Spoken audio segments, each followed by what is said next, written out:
Riietumine keemiakaitseülikonda A ehk raskesse keemiakaitseülikonda. See on täishermeetiline ülikond, mis on kõrgeim võimalik nahakaitse tase. Kasutatakse, kui pole teada, mis ainega on tegemist, aga kokkupuude ainega on ulatuslik.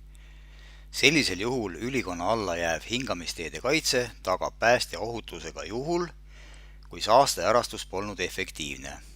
Või kasutatakse juhul, kus lekke sulgemisel on karta suurt kokkupuudet ainega, mis võib kahjustada hingamisteede kaitset, näiteks tugevalt sööbiva aine. Lekkekoht on üleval pool õlgasid.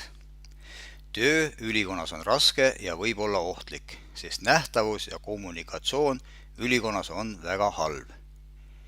Igas keemiapäästehaagises on vähemalt 2 rasket keemiakaitseülikonda. Võib kasutada ka koos külmakaitseülikonnaga rõhu all veeldatud gaaside korral.